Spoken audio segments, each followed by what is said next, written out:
When Adrian Volkov's lips crashed against his secretary's in the middle of a crowded restaurant, he didn't just cross a line, he painted a target on her back. For 2 years, Emma Parker had remained invisible, the perfect professional. One jealous kiss changed everything.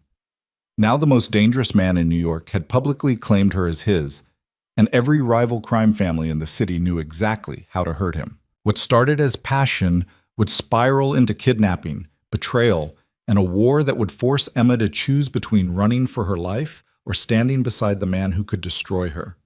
If you're ready to dive into a story of dangerous love and deadly power, stay with me until the end, hit that like button, and comment what city you're watching from so I can see how far this story travels.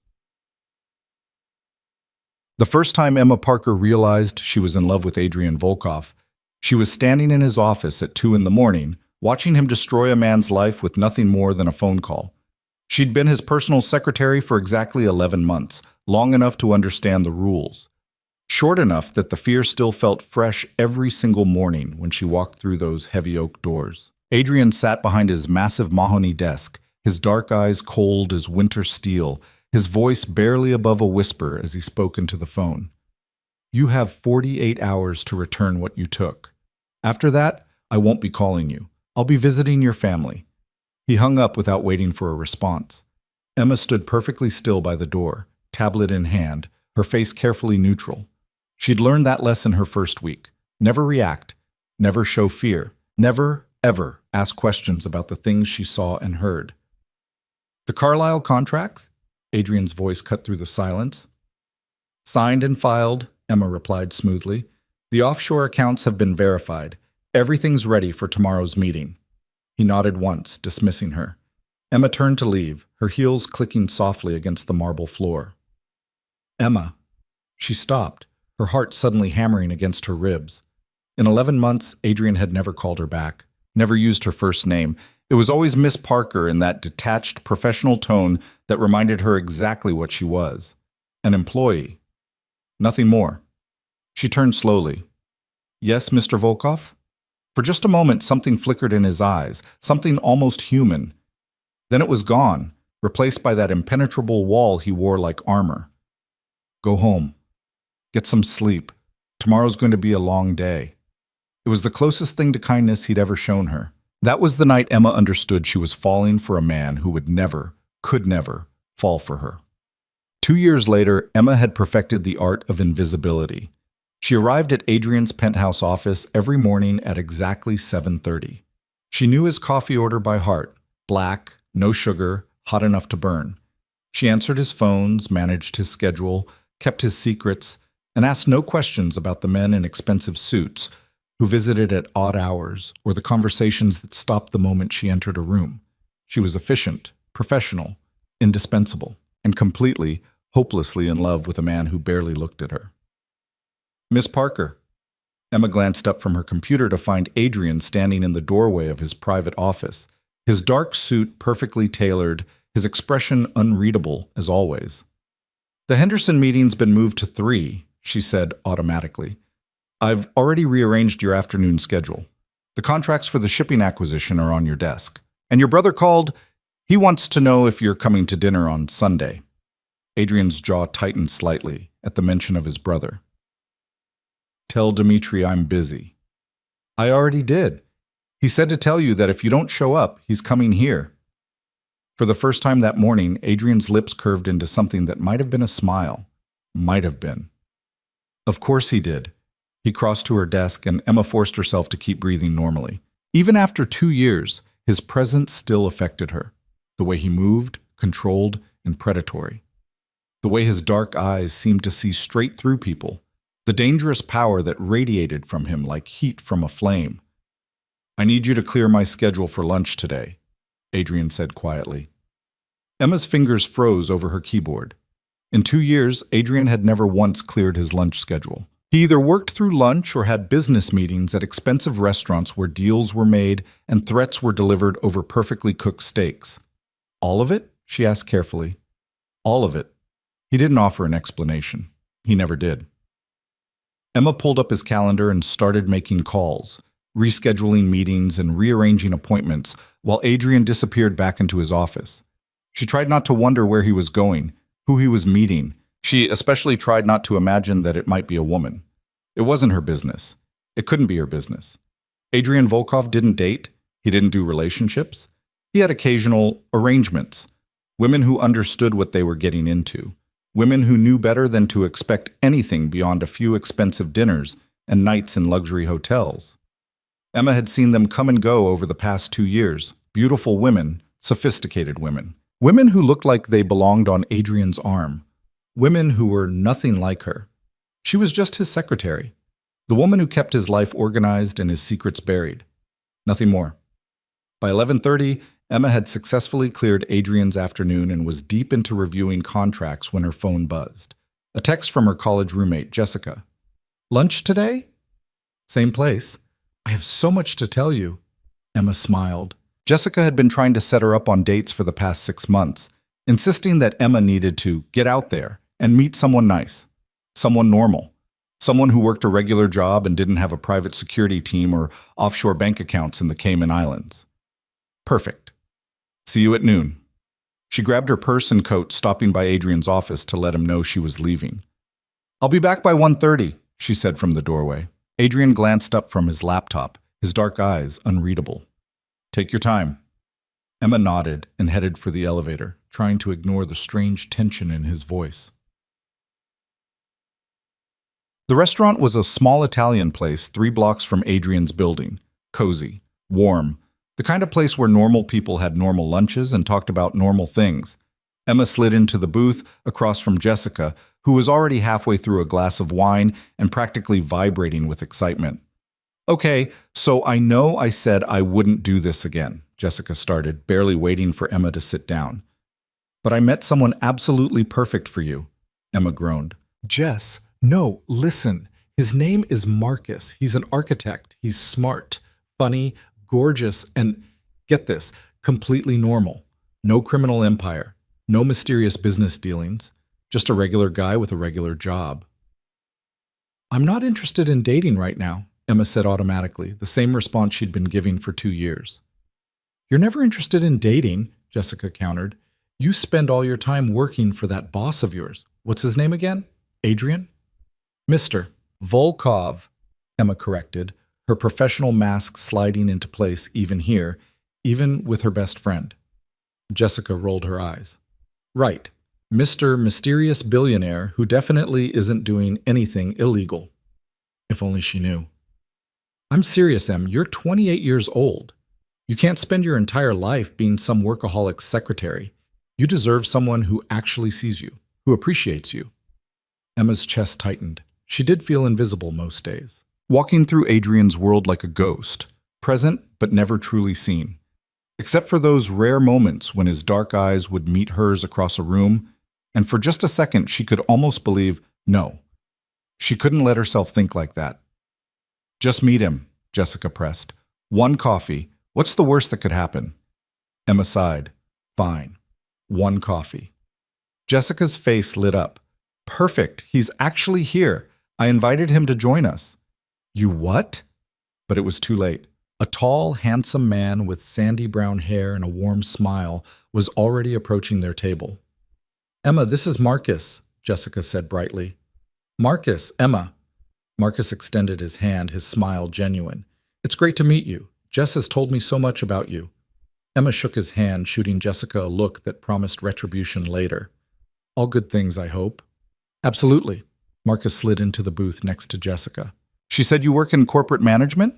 It was the cover story Emma used, easier than explaining that she worked for a man who controlled half the organized crime in New York. "Something like that," Emma said carefully. They fell into easy conversation. Marcus was charming, attentive, and exactly the kind of man Jessica had promised. Normal. Safe. The kind of man Emma should want.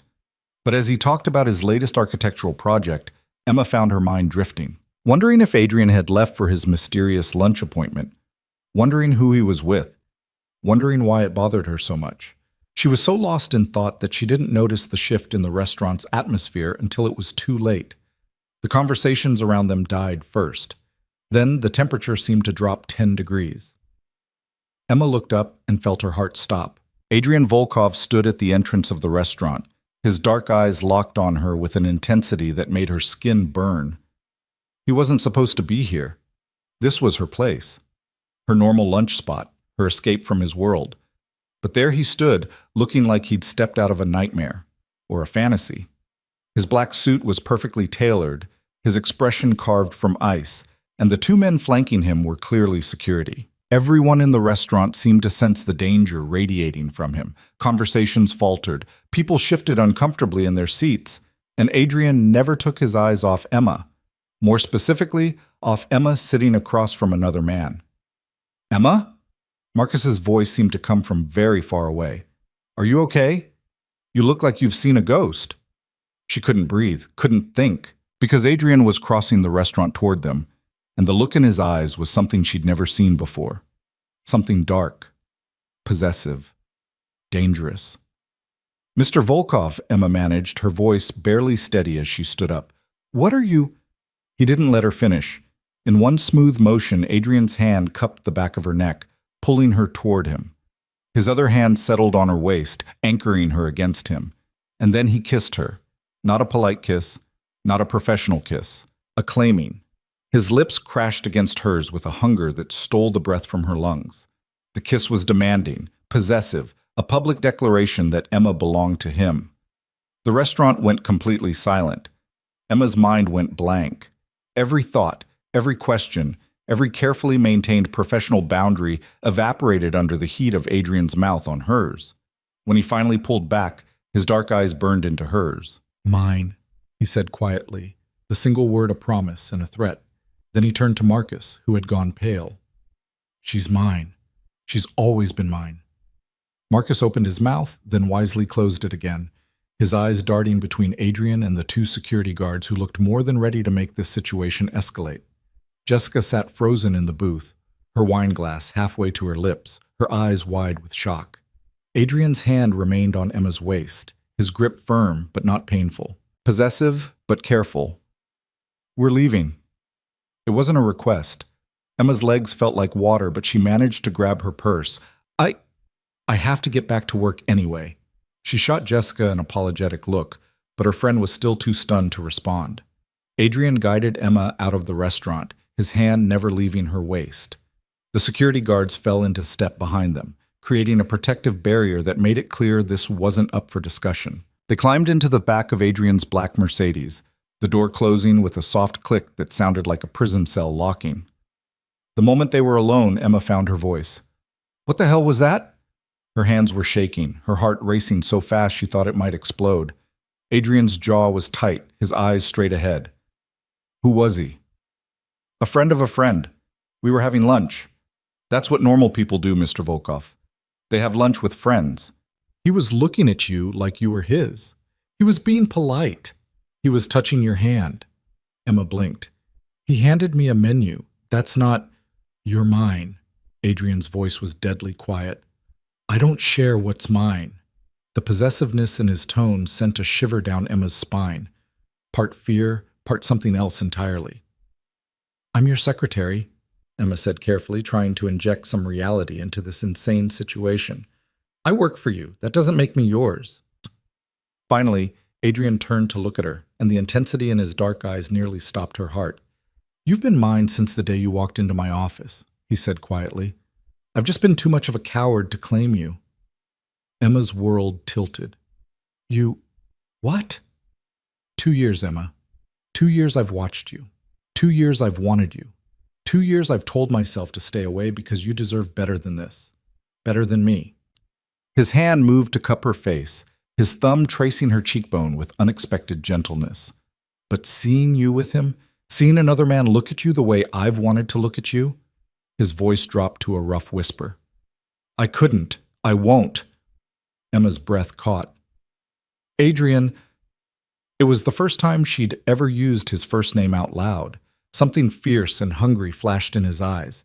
Then his mouth was on hers again, softer this time, but no less devastating. Emma melted into him, her hands sliding up to his shoulders, every professional boundary she'd carefully maintained for 2 years crumbling to dust. When they broke apart, both breathing hard, Adrian rested his forehead against hers. I'm not a good man, Emma. You know what I am, what I do. I know. Being with me puts you in danger. I know that too. Then you understand this was a mistake. But even as he said it, his arms tightened around her. I should take you back to the office. Pretend this never happened. Let you have a normal life with a normal man. Emma's hands fisted in his jacket. What if I don't want normal? Adrian pulled back just enough to search her face. You don't know what you're saying. I've known exactly who you are for 2 years, Adrian. I've seen the meetings, the phone calls, the men in suits who come and go. I'm not naive. Then you know how dangerous this is. Not just for you, for both of us. I don't care. You should. His voice turned harsh. In my world, Emma, caring about someone is a weakness, and weakness gets people killed. The car had stopped moving, Emma realized. They were back at Adrian's building, but neither of them moved to get out. Then we'll be careful, Emma said quietly. We'll keep it private. Adrian laughed, but there was no humor in it. Too late for that. I just claimed you in front of a restaurant full of people. By tonight, every family in New York will know that Adrian Volkov has an emotional attachment.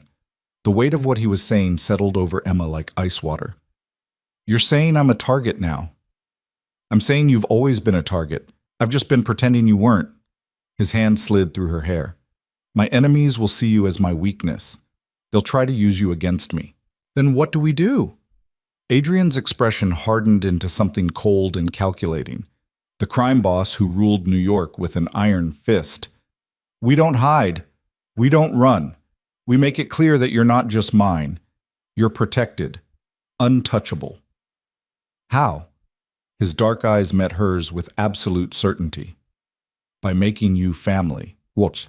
Emma didn't go back to her desk that afternoon. Instead, Adrian brought her up to his private penthouse, the top floor of the building that served as both his office and his home. She'd been here before, of course, dropping off documents or retrieving files, but always during business hours, always as his secretary, never as whatever she was now. The space was exactly what she'd expected. Modern, minimalist, expensive. Floor-to-ceiling windows overlooked Manhattan, the city stretching out like a kingdom beneath them. Adrian poured himself a scotch and offered Emma wine, which she accepted with trembling hands. Tell me about your family, he said quietly. Emma blinked at the sudden change in topic. My family? You never talk about them. In 2 years, you've never mentioned parents, siblings, anyone. Because there was no one to mention. My parents died when I was 19, Emma said carefully. Car accident, no siblings, no extended family. Something shifted in Adrian's expression. You're alone.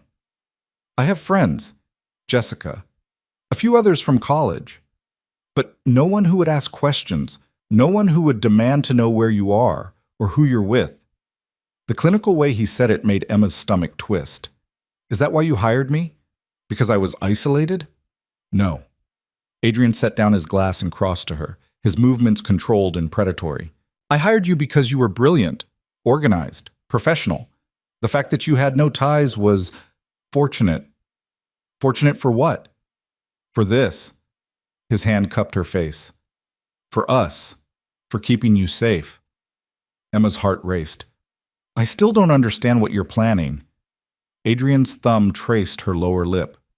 My family has rules, Emma. Sacred rules that even our enemies respect.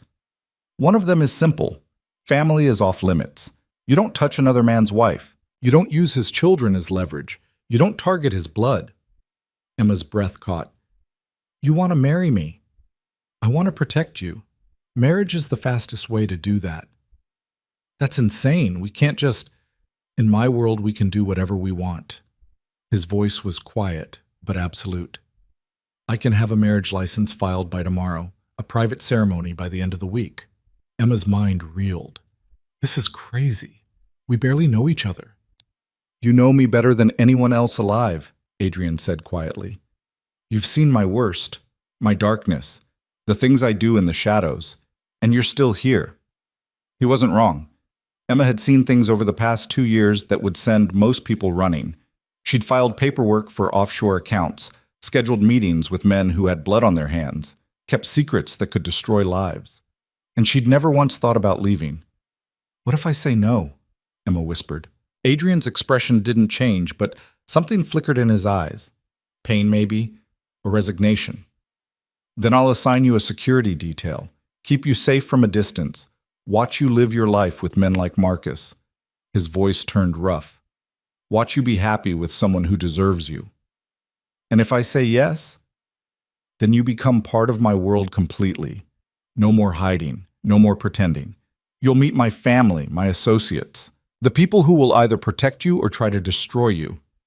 Emma's hands were shaking. This was insane. Completely, utterly insane.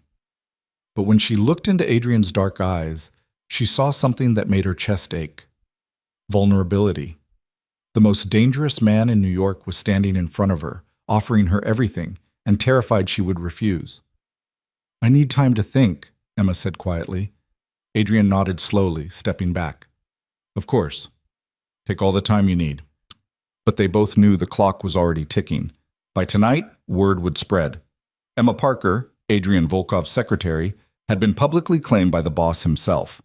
And in their world, that changed everything. Update. Emma went home that night to her small apartment in Queens, her mind spinning. She tried to be rational, logical. This was a business arrangement, nothing more.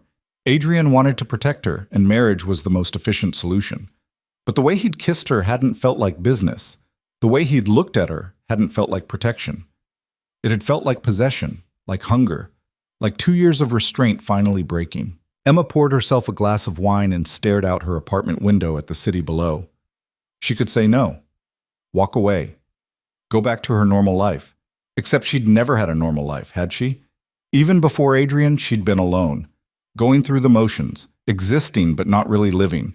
Working for Adrian had been the first time in years she'd felt alive, needed, part of something bigger than herself, even if that something was dangerous. Her phone buzzed, a text from an unknown number. "Think carefully, Miss Parker. Your choice affects more than just you." Emma's blood ran cold. Someone was already watching her. Before she could respond, another text came through, this one from Adrian's number. "You're safe. Security team is outside your building. No one will touch you." Emma crossed to the window and looked down. Sure enough, a black SUV sat parked on the street below, its windows tinted, its presence a clear warning to anyone watching. Her phone rang. "Adrian. Did someone threaten you?" His voice was deadly calm. "I got a text. Unknown number." "What did it say?" Emma repeated the message, and she heard Adrian's sharp intake of breath. "They're moving faster than I expected," he said quietly. "Pack a bag, Emma. You're not staying there tonight." "Where am I going?" "Here. With me. Where I can protect you." Emma's heart hammered. "Adrian, this isn't a request. You're in danger. Real danger. I won't let anything happen to you." The absolute certainty in his voice made Emma's decision for her. "Give me 20 minutes." She threw clothes into a bag with shaking hands, grabbed her laptop and essentials, and headed downstairs where 2 massive security guards were waiting to escort her to the SUV. The drive back to Adrian's building felt surreal, like she was stepping out of one life and into another, with no way to go back. Adrian was waiting in the penthouse when she arrived, his expression tight with barely controlled rage. "Show me the text," he demanded. Emma handed over her phone, watching as Adrian's jaw clenched. "Victor Moretti," he said quietly. "One of my rivals. He's testing me, seeing if I'll back down." "What happens if you don't?" Adrian's dark eyes met hers. War. The single word hung in the air between them. "Because of me," Emma whispered. "No." Adrian crossed to her, his hands framing her face. "Because of me. Because I was selfish enough to want you, to claim you. This is my fault, Emma, not yours." "Then let me go. Tell them I mean nothing to you. I'll leave New York, disappear. You'll be safe." Adrian's grip tightened. "I'd burn this entire city to the ground before I let you go." The fierce possession in his voice should have frightened her. Instead, it made her feel something she hadn't felt in years, wanted. "Then what do we do?" Emma asked quietly. Adrian's expression hardened into something cold and calculating. "We show them you're not a weakness." He released her face and pulled out his phone, typing quickly. "We make you untouchable." "How?" He looked up, his dark eyes burning with intensity. Tomorrow night, there's a charity gala. Every major family in New York will be there. Politicians, businessmen, the entire criminal underworld watching each other under the guise of philanthropy. You want me to go with you? No. Adrian slipped his phone back into his pocket. I want to marry you, in front of all of them. Emma's breath caught. That's insane. That's survival. He crossed to her, his hands sliding around her waist. In my world, Emma, you make a statement or you make a grave. I choose to make a statement. By marrying me in front of your enemies. By showing them that you're not just mine, you're family, untouchable under every rule we live by. Emma's mind raced. And after, when the ceremony's over and the threat's gone, Adrian's expression softened just slightly. That's up to you. You can have the marriage annulled. Walk away. I'll make sure you're protected for the rest of your life. Or, his thumb traced her cheekbone. Or you stay. Build something real with me. See if this thing between us is worth the danger. Emma's heart hammered against her ribs. This was insane, reckless, dangerous. But looking into Adrian's dark eyes, feeling his hands on her waist, remembering the way he'd kissed her like she was oxygen and he was drowning, she already knew her answer. Tomorrow night, Emma whispered. I'll marry you tomorrow night. Adrian's eyes flared with something fierce and hungry. Then his mouth was on hers, kissing her with a desperation that made her knees weak. When they broke apart, both breathing hard, Adrian rested his forehead against hers. I'll keep you safe, Emma. I swear it. I know. Even if it means going to war. Emma's hands fisted in his shirt. Then we go to war. Adrian pulled back to look at her, something like wonder in his dark eyes. You're not afraid. I'm terrified, Emma admitted. But I'm more afraid of walking away, of never knowing what we could be. Adrian's hands slid into her hair. You're the bravest person I've ever met. Or the stupidest. Or both. A hint of a smile touched his lips. Welcome to my world, Emma Parker. Tomorrow, you'll be Emma Volkov. The name sent a shiver down her spine. Tomorrow, everything would change. Tomorrow, she would become part of Adrian's dangerous world. Tomorrow, she would either become untouchable or a target that would start a war. Emma barely slept that night. She lay in the guest room of Adrian's penthouse, staring at the ceiling, her mind racing with everything that had happened in the span of a single day. This morning, she'd been his secretary. Tonight, she was sleeping under his roof. Tomorrow, she would become his wife. The word felt foreign, surreal, wife. Around 3 a.m, she gave up on sleep and padded quietly into the kitchen for water. The penthouse was dark except for the city lights filtering through the floor-to-ceiling windows, casting long shadows across the marble floors. She nearly jumped out of her skin when she found Adrian standing by the windows, a glass of scotch in his hand, staring out at the city below. Couldn't sleep either? His voice was quiet in the darkness. Emma's heart was still racing from the surprise. Too much to think about. Adrian turned to look at her, and even in the dim light she could see the tension in his shoulders, the careful control in his posture. Second thoughts? About a dozen, Emma admitted, crossing to stand beside him. But I'm still here. Something shifted in his expression. Relief, maybe. You can still walk away, Emma. I'll understand. Will you? His jaw tightened. No, but I'll let you go anyway, because keeping you safe matters more than keeping you close. Emma's chest ached at the quiet honesty in his voice. What time is the gala tomorrow? 7. But we have preparations before that. Adrian took a sip of his scotch. My family will want to meet you first, my brother Dmitri and my sister Natalia. They need to understand this is real. Is it? The question slipped out before Emma could stop it. Real, I mean, or is this just about protection? Adrian set down his glass and turned to face her fully, his dark eyes intense in the shadows. If this were just about protection, I would have assigned you bodyguards and kept my distance. I wouldn't have kissed you in that restaurant. I wouldn't have spent 2 years trying not to notice the way you bite your lip when you're concentrating or the way you tuck your hair behind your ear when you're nervous. Emma's breath caught. You notice those things? I've noticed everything about you since the day you walked into my office. His hand came up to cup her face, his thumb tracing her cheekbone. I've just been very good at pretending I hadn't. Why? Because you deserve better than this life. Better than me. Emma's hands moved to his chest, feeling his heartbeat beneath her palms. What if I get to decide what I deserve? Adrian's eyes darkened. Then you're making a terrible decision. Maybe, or maybe I'm finally making the right one. He kissed her then, slow and deep, like he was memorizing the taste of her. Emma melted into him, her arms sliding around his neck, and for just a moment, everything else fell away. The danger, the threats, the insanity of marrying a man she'd loved from a distance for 2 years but barely knew beyond the walls of his office. When they broke apart, both breathing hard, Adrian rested his forehead against hers. Tomorrow changes everything, he said quietly. I know. There's no going back after this, Emma. Once you're my wife, you're part of this world. All of it. The good and the very, very bad. Emma's fingers curled into his shirt. Then show me. All of it. I don't want to go into this blind. Adrian pulled back to search her face. You want to know what I really do? What this empire is built on? Yes. He was quiet for a long moment, something like pain flickering in his dark eyes. Then he stepped back, putting distance between them, and Emma immediately felt the loss of his warmth.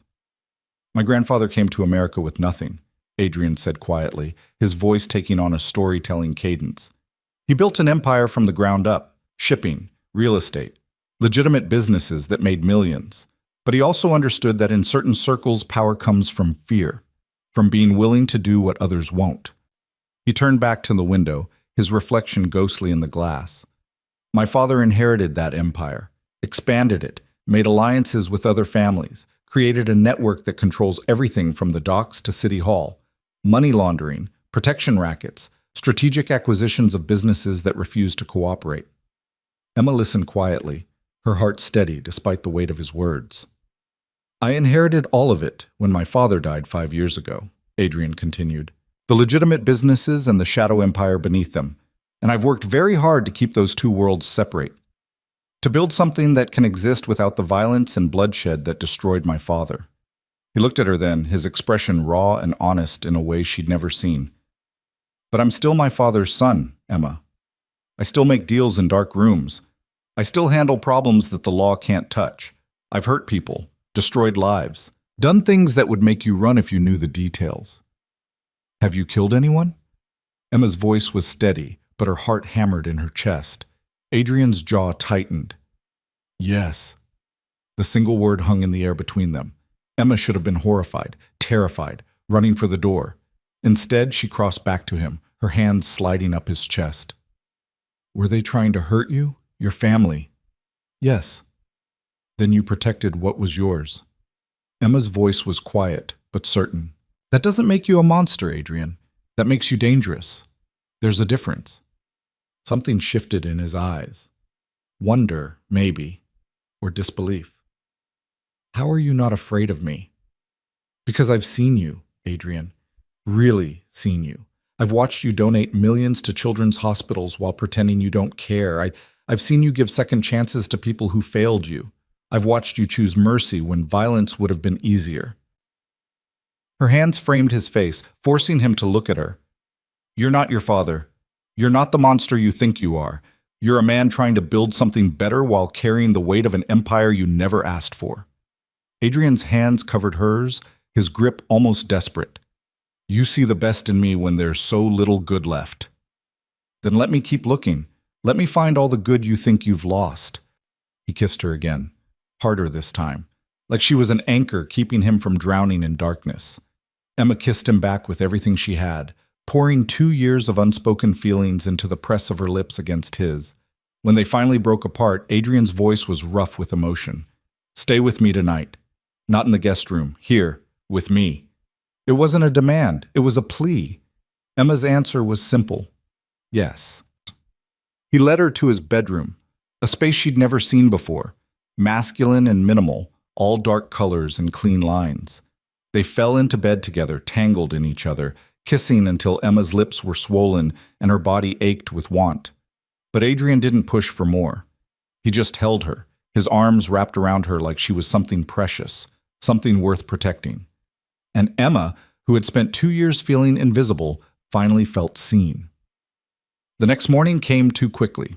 Emma woke to find Adrian already awake, propped on one elbow, watching her with an expression so tender it made her chest ache. "What?" she asked sleepily. "Just memorizing this moment, in case it's the last peaceful one we get for a while." Emma's heart clenched. "Still worried I'll change my mind?" "Terrified," Adrian admitted quietly, "but more terrified of letting you go." Emma reached up to trace his jawline. "Then stop worrying. I'm not going anywhere." A knock at the bedroom door interrupted the moment. "Adrian," a male voice, accented and amused. "I know you're in there with your secretary. Stop hiding and introduce us." Adrian's expression shifted from tender to annoyed in an instant. "That's my brother. He has terrible timing." "An excellent hearing," the voice called through the door. "Come on, big brother. Let's meet the woman who finally cracked that ice-cold heart of yours." Adrian sighed and climbed out of bed, pulling on a shirt. "Stay here. I'll get rid of him." But Emma was already up, smoothing down her borrowed sleep clothes. "If I'm meeting your family today anyway, might as well start now." Adrian looked like he wanted to argue, but something in her expression stopped him.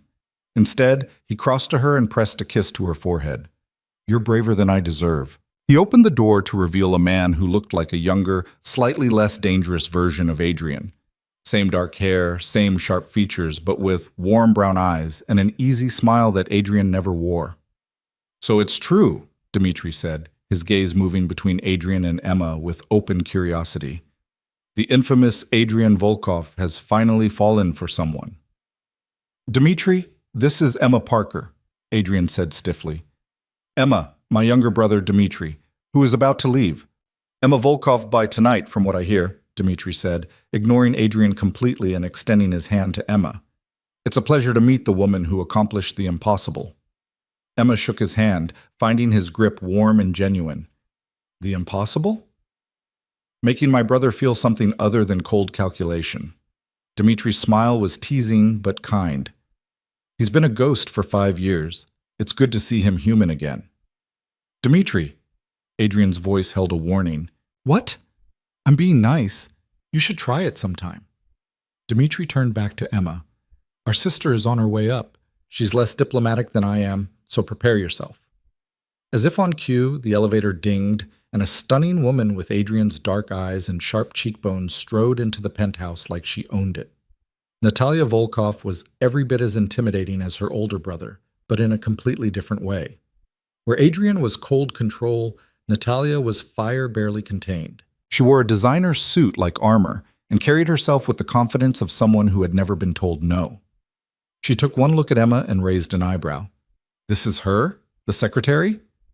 "Natalia," Adrian's voice turned dangerous, but Emma stepped forward before he could continue.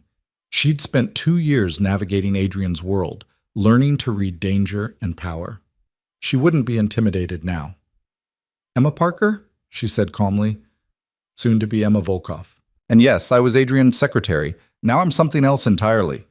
Natalia's eyes narrowed, assessing. Then, unexpectedly, she smiled. "Good. You have a spine. You'll need it to survive this family." She crossed to Adrian and kissed his cheek. "I like her better than the others already." "There were no others," Adrian said flatly. "Exactly my point." Natalia turned back to Emma. "My brother has spent 5 years married to his work and his duty. The fact that he's willing to marry you publicly, at a gala where every enemy we have will be watching, tells me something important." "What's that?" Emma asked. "That you matter, really matter, which means you're either incredibly brave or incredibly stupid." Natalia's smile turned sharp. "Let's hope it's the former, because after tonight, there's no going back." Dmitri stepped between them, ever the peacemaker. What Natalia means to say is, welcome to the family. We're dysfunctional and dangerous, but we protect our own. "I understand the danger," Emma said quietly. "Adrian's been very clear about the risks." "Has he?" Natalia's gaze shifted to her brother. "Did you tell her about Victor Moretti? About the threats he's made? About the fact that marrying you makes her a target for every rival family in New York?" "Yes," Adrian said coldly. I've told her everything." "And she's still here?" Natalia looked genuinely surprised. Either you're a very good liar, brother, or she's actually in love with you. The words hung in the air, heavy and undeniable. Emma's heart raced, but she didn't deny it, couldn't deny it, because it was true. She was in love with Adrian Volkov, had been for 2 years, and now she was about to marry him in front of the most dangerous people in New York. "I'm here because I choose to be," Emma said firmly. "Whatever happens tonight, I'm making this choice with my eyes open." Natalia studied her for a long moment, then nodded slowly. "Good. Then let's make sure you survive it." She pulled out her phone. "I'm calling the stylist. If you're going to become a Volkov tonight, you need to look the part." "Natalia," Adrian started. "Don't argue with me. This is what I do." Natalia was already typing. "You handle the business side. I'll handle making sure your bride doesn't get eaten alive by the vultures at that gala." Before Emma could protest, Natalia had her arm and was steering her toward the guest room. "We have 6 hours to transform you from secretary to crime boss's wife. Let's get started." Emma looked back at Adrian, who mouthed, "I'm sorry." But Emma found herself smiling despite the chaos. This was her new reality, a family that was equal parts protective and terrifying, a world where danger lurked around every corner, and a man who looked at her like she was worth going to war for. The next 6 hours passed in a blur of activity. Natalia's stylist arrived with an entourage, transforming Adrian's penthouse into a makeshift salon. Emma was measured, prodded, and dressed in a gown that cost more than she'd made in a year as Adrian's secretary. The dress was stunning, midnight blue silk that hugged her curves and made her feel powerful and beautiful in equal measure. The stylist swept her hair into an elegant updo, applied makeup that enhanced rather than masked, and declared her absolutely perfect. Emma barely recognized herself in the mirror. "You look like you belong in our world now," Natalia said approvingly. "Adrian won't be able to take his eyes off you." "That's not why I'm doing this," Emma said quietly. "I know. That's what makes it work." Natalia's expression softened slightly. "My brother has carried the weight of this family alone for 5 years. He's never let anyone close, never trusted anyone enough to show weakness. The fact that he's chosen you tells me everything I need to know about your character." Emma met Natalia's gaze in the mirror. "I won't let him down." "Good. Because if you hurt him, I'll destroy you myself." Natalia's smile was pleasant, but her eyes were steel. "Family first, always." "I understand." Do you?" Natalia stepped closer, her voice dropping. "Marrying into this family means blood oaths and loyalty that goes beyond love. It means choosing us over everything else, over your old life, over any sense of normal you once had. Can you live with that?"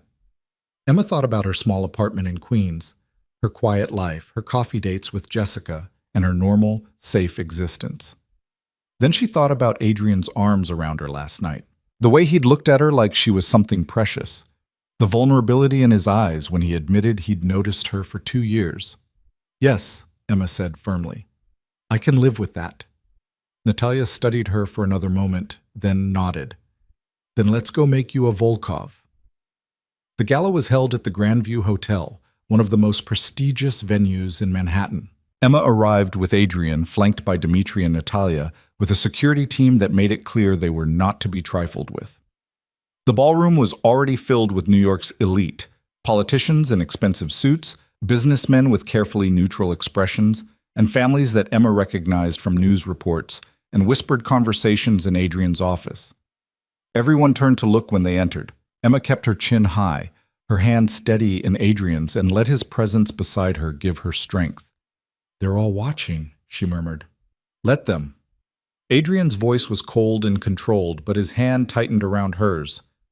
"By the end of tonight, they'll understand exactly what you mean to me." They made their way through the crowd, Adrian stopping occasionally to exchange terse greetings with men who smiled with their mouths but not their eyes. Emma could feel the weight of their gazes, assessing her, judging her, trying to determine if she was a weakness they could exploit. Then she saw him. Victor Moretti stood across the ballroom, surrounded by his own entourage. He was older than Adrian, maybe mid-50s, with silver hair and cold gray eyes that locked onto Emma with predatory interest. "That's him," Adrian said quietly. The man who sent you that text. Emma's heart raced, but she forced herself to meet Victor's gaze steadily. She wouldn't show fear, wouldn't give him the satisfaction. Victor smiled slowly, a shark smile, and raised his glass in a mocking toast. Adrian's jaw tightened, but before he could respond, Dimitri appeared at his elbow. "The officiant is ready," he said quietly, "whenever you are." Adrian looked down at Emma, his dark eyes searching hers one last time. Last chance to run. Emma's answer was to squeeze his hand.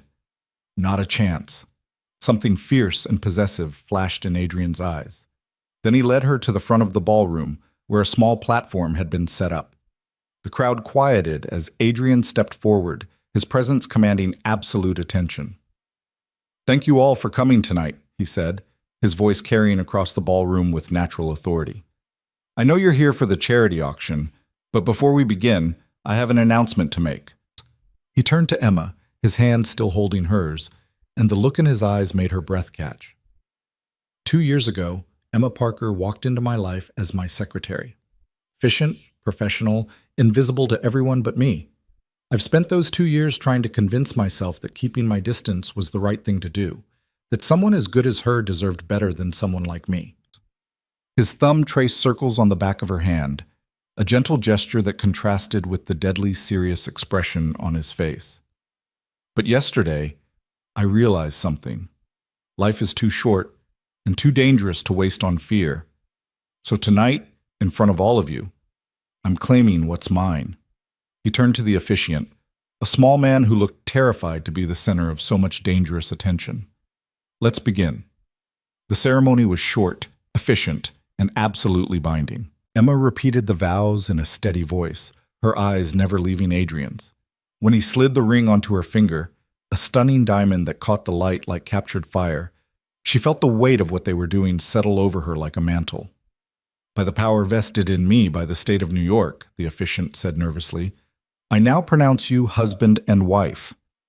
Adrian didn't wait for permission. He pulled Emma into his arms and kissed her with a fierce possession that left no doubt in anyone's mind. She was his, completely, irrevocably. When they broke apart, the ballroom erupted in polite applause that felt more like acknowledgement of a declaration of war than celebration of a marriage. Emma turned to face the crowd as Adrian's wife and found Victor Moretti staring at them with an expression of cold calculation. The message was clear.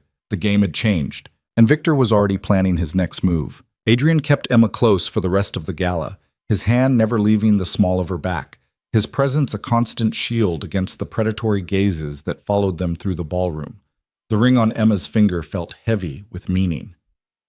Mrs. Volkov. The title was no longer hypothetical. It was real, binding, and according to the dangerous men watching them from across the room, it made her either untouchable or the perfect target. "Smile," Adrian murmured against her ear. "Show them you're not afraid." Emma lifted her chin and curved her lips into something that resembled confidence, even as her heart hammered against her ribs. "I'm terrified." "Good. Fear keeps you sharp. Just don't let them see it." They moved through the crowd like royalty, accepting congratulations that felt more like condolences.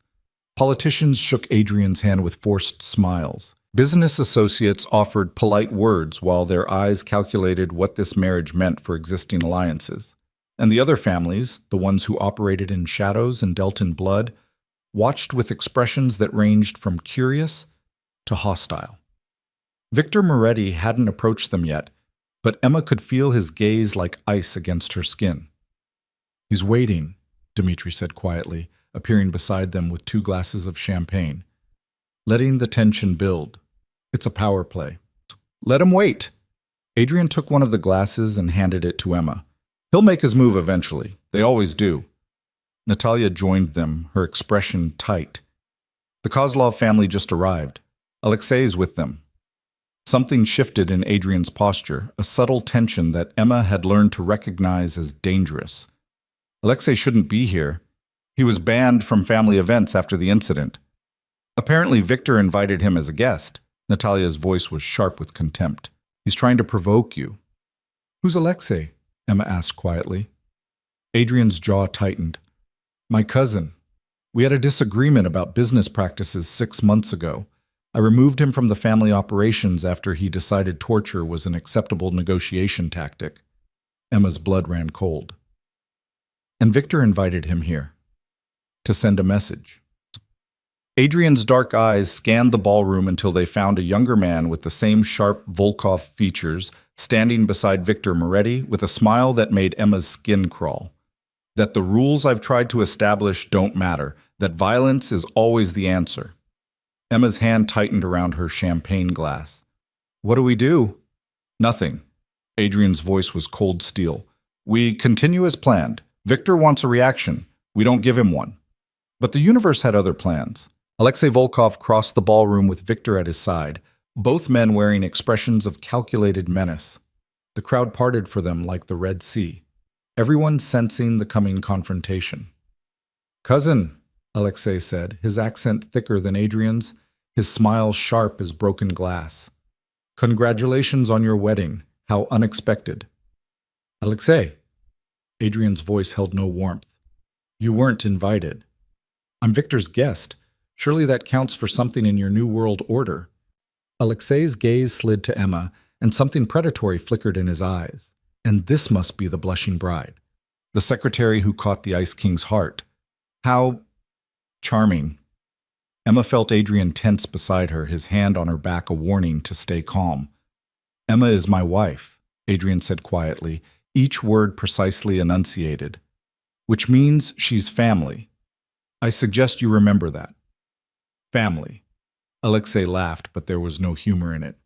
You threw me out of this family, Adrian. You decided I was too brutal, too willing to get my hands dirty.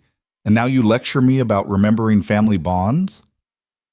Victor Moretti stepped forward, his silver hair gleaming under the chandelier light, his expression one of false sympathy.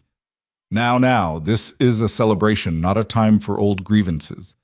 Adrian, your cousin simply wanted to offer his congratulations. Surely you won't deny him that courtesy. The trap was elegant in its simplicity. If Adrian refused, he looked petty and vindictive. If he accepted, he gave Alexei and Victor an opportunity to get close to Emma. Adrian's response was colder than winter. My cousin can offer his congratulations from across the room. He's not welcome in our inner circle. Alexei's smile turned vicious. Your inner circle. You mean your beautiful new wife? Tell me, Adrian, does she know what you really are? What we all are? Or have you dressed up the monster in a suit and convinced her you're something noble? Careful, Dmitri said quietly, stepping closer. You're speaking to the head of this family. A family that no longer wants me. Alexei's gaze never left Emma. But perhaps your new bride should know what she's gotten herself into. Should know that the man she married has killed 17 people with his own hands, that he's destroyed families, ruined lives, built his empire on fear and blood. Emma's heart raced, but she kept her expression carefully neutral. She wouldn't give him the satisfaction of seeing her afraid.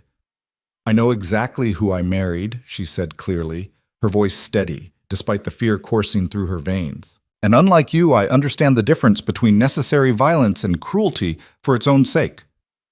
The ballroom had gone deadly quiet. Everyone was watching now, waiting to see how this confrontation would end. Alexei's eyes narrowed. Brave words from someone so fragile. Tell me, Emma Volkov, are you prepared for what happens when being Adrian's wife puts a target on your back? When his enemies decide the best way to hurt him is through you? That's enough. Adrian's voice was deadly calm, but Emma could feel the rage coiled beneath his controlled exterior. Leave. Now. Before I have you removed. You'd make a scene at your own wedding reception? Victor asked, his tone deliberately goading. How uncivilized. Adrian's smile was all teeth and no warmth. I'm giving him the courtesy of walking out on his own. Don't mistake civility for weakness, Victor. You of all people should know better. For a tense moment, nobody moved. The air felt heavy with unspoken threats, with violence barely restrained. Then Alexei laughed and stepped back, his hands raised in mock surrender. Of course. I wouldn't dream of causing trouble at such a joyous occasion. Congratulations again, cousin. I hope your marriage lasts longer than your last attempt at going legitimate. He turned and walked away, Victor following with a knowing smile that made Emma's skin crawl. The moment they were gone, the ballroom erupted in nervous chatter. People pretended they hadn't just witnessed a public challenge to Adrian's authority, but Emma could see the calculation in their eyes.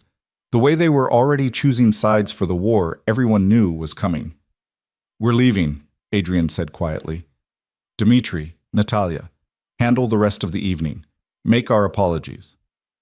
"Adrian," Natalia started. "Now." His tone left no room for argument. Adrian guided Emma through the ballroom, his hand firm on her back, their security team closing ranks around them. They made it to the car without incident, but Emma could feel the weight of 100 gazes following them. The moment they were alone in the back of the Mercedes, Emma's carefully maintained composure cracked. "That was a threat," she said, her voice shaking slightly. "He was threatening me." "Yes."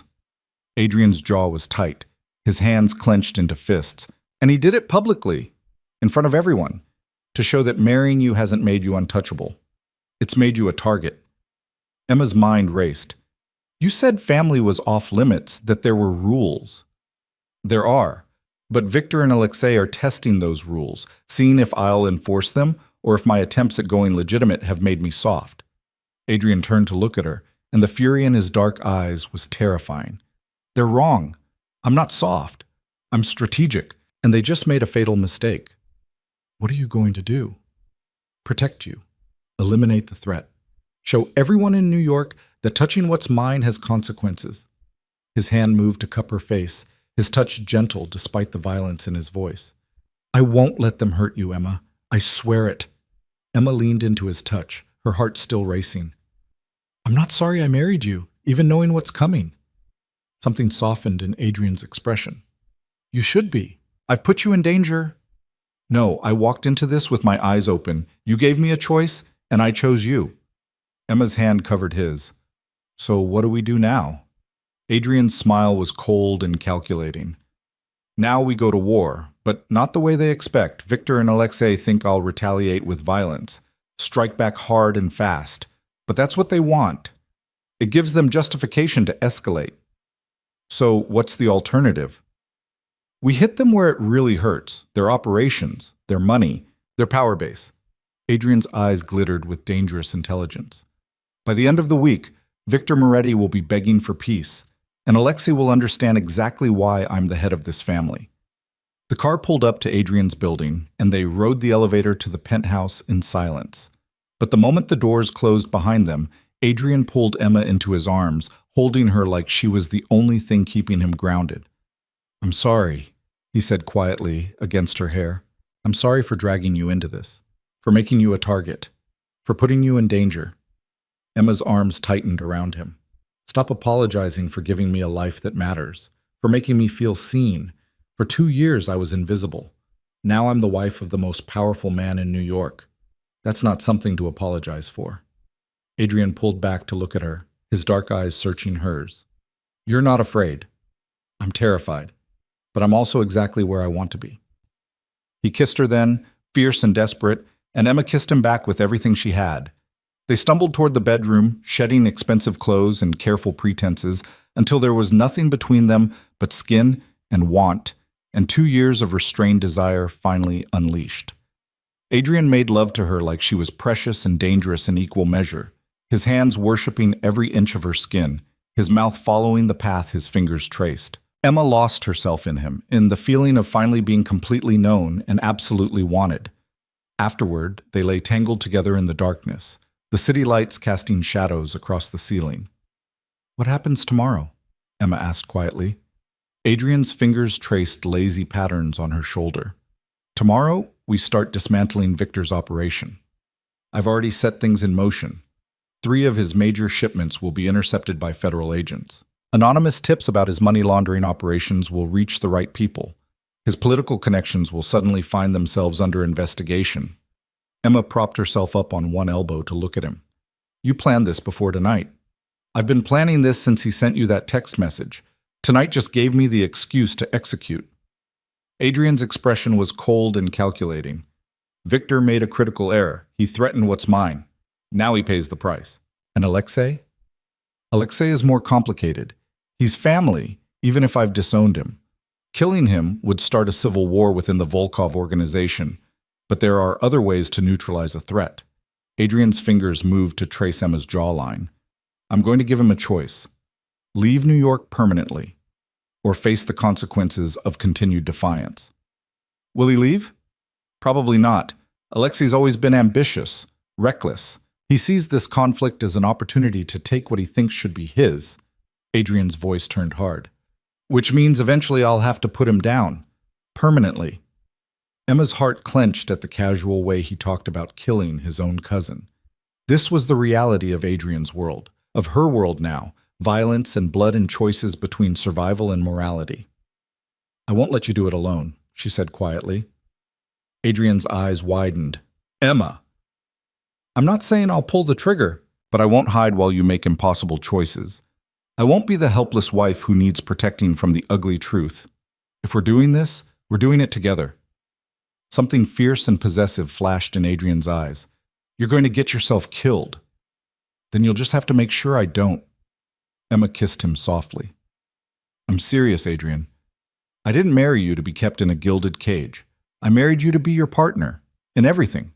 Adrian was quiet for a long moment, his dark eyes searching hers. Then he nodded slowly. Okay, but you follow my lead. You trust my judgment.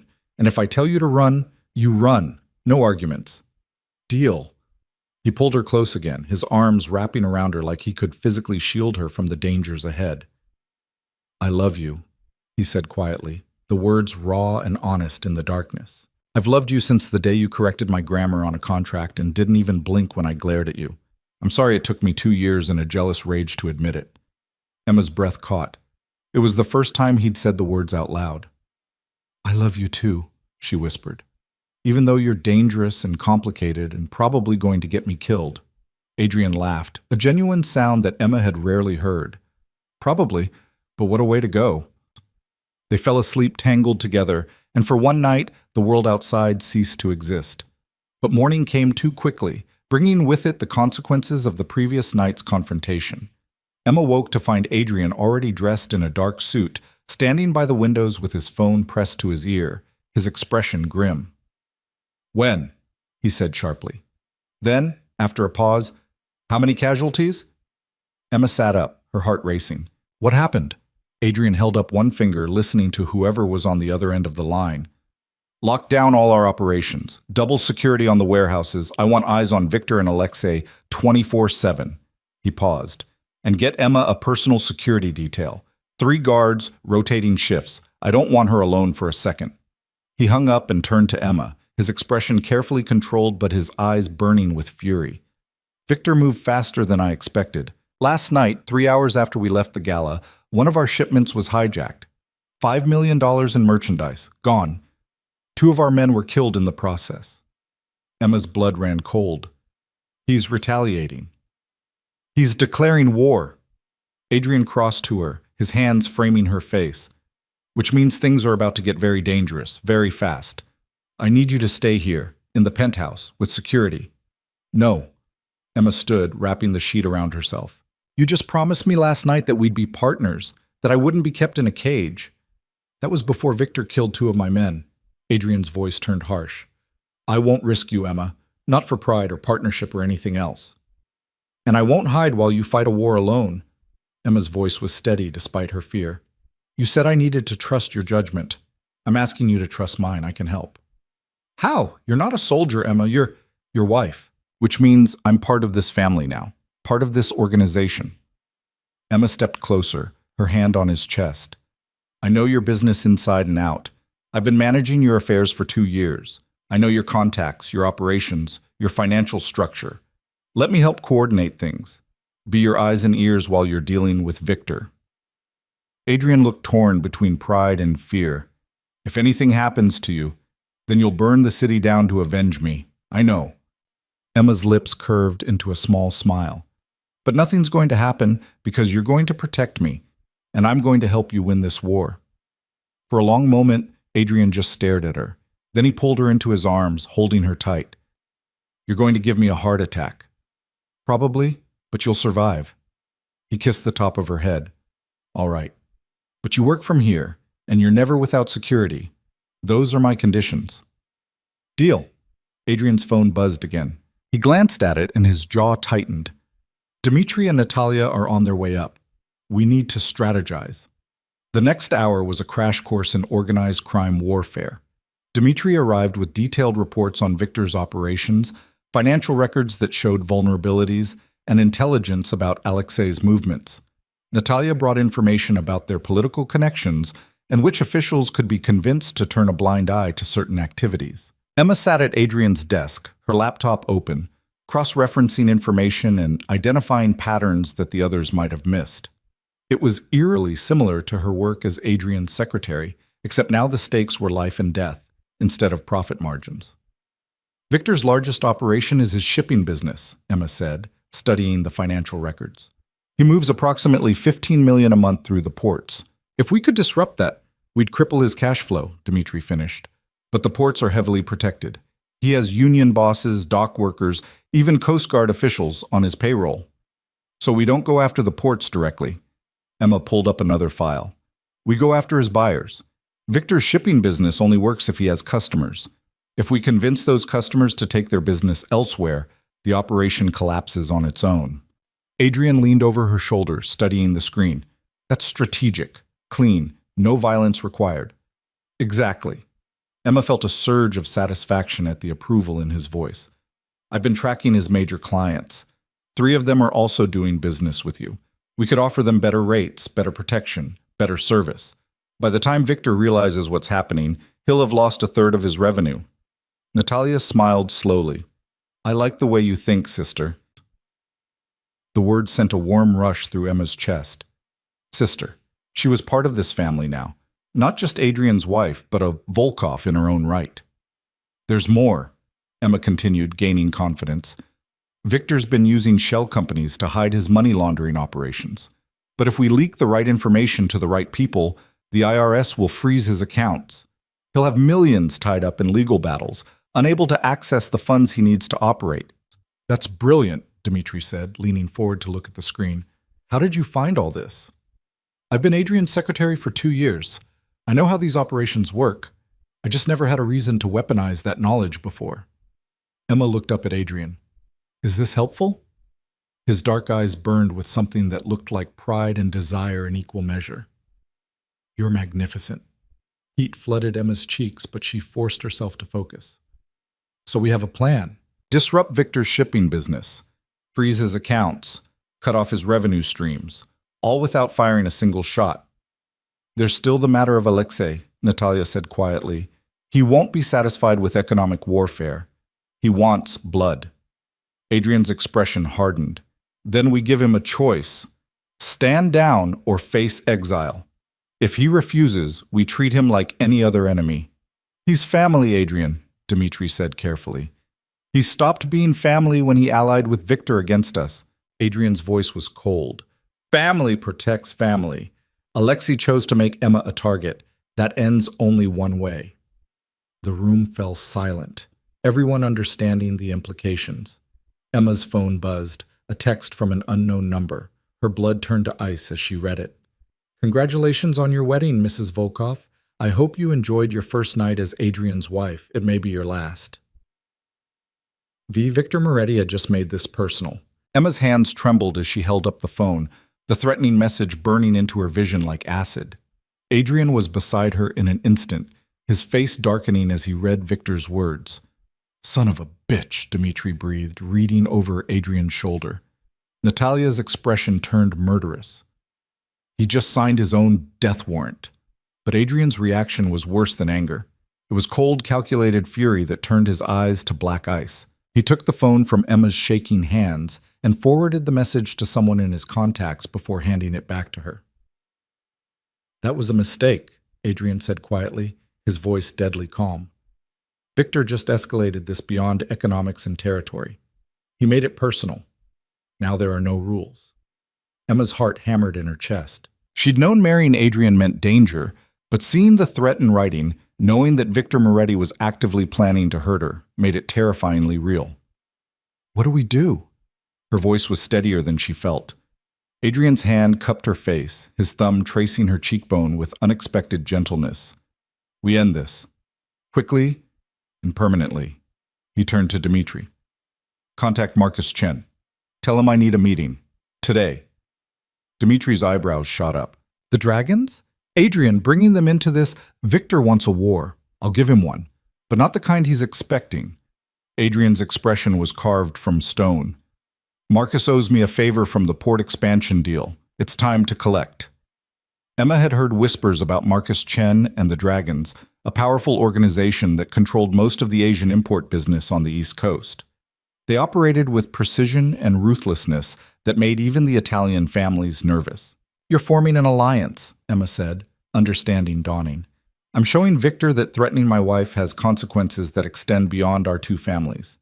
Adrian's hand moved to the small of Emma's back, protective and possessive.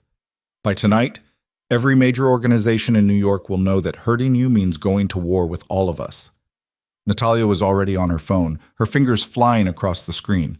I'm reaching out to the Bratva. Sergei's been looking for an excuse to move against Victor ever since the incident at the docks last year. This gives him the justification he needs. And the Irish? Dimitri asked. I'll handle Callum personally, Adrian said. He hates Victor almost as much as I do. This won't be a hard sell. Emma watched in fascination as Adrian's family mobilized around her like a well-oiled machine. This was the true power of the Volkov organization. Not just their money or their violence, but their ability to command loyalty and forge alliances when it mattered most. What about me? Emma asked. What do you need me to do? Adrian turned to her, his dark eyes softening slightly. I need you to stay safe. That's the most important thing. That's not an answer. Emma stepped closer, her voice firm despite her fear. You said we were partners, so give me something to do. Let me help. Adrian studied her for a long moment, then nodded slowly. All right. I need you to coordinate communications between the families. You're good at managing schedules and information flow. Make sure everyone knows when and where we're meeting. Keep track of what each organization is contributing. Be my central command. It was strategic work, not frontline combat, but Emma recognized it for what it was. Adrian giving her purpose while keeping her relatively safe. She could work with that. Done, she said. The next few hours were a blur of phone calls, encrypted messages, and tense negotiations. Emma set up a secure communication network, coordinating between Adrian and the various crime families he was pulling into his alliance. She created schedules, tracked commitments, and ensured that information flowed smoothly between organizations that normally operated in careful isolation from each other. It was like being Adrian's secretary again, except now she was coordinating a war instead of business meetings. By late afternoon, Adrian had secured commitments from 4 major organizations: the Dragons, the Bratva, the Irish, and a smaller but influential family that controlled the construction unions. Together, they represented more firepower and political influence than Victor Moretti could hope to match. The meeting's set for 8 tonight, Dimitri announced, ending yet another phone call. Neutral ground. The warehouse district. Everyone agreed to the terms. Adrian nodded, his expression grim. Good. Victor will hear about this within the hour. Let him sweat. Emma looked up from her laptop where she'd been organizing the meeting logistics. What happens at this meeting? We make our position clear, Adrian said, crossing to her, that you're under the protection of not just the Volkov family, but every major organization in New York. That any move against you is a move against all of us, and that Victor has exactly one chance to stand down before we dismantle his entire operation piece by piece. Will he stand down? Emma asked, though she already knew the answer. No, Adrian's voice was certain. Victor's too proud, too invested in this conflict. He'll see it as a challenge to his authority, but that's fine. I'm counting on his pride. Natalia appeared in the doorway, her expression troubled. We have a problem. Alexei just sent a message. He wants to meet with you, alone. Says he has information about Victor's plans. Adrian's jaw tightened. It's a trap. Obviously, Dimitri agreed.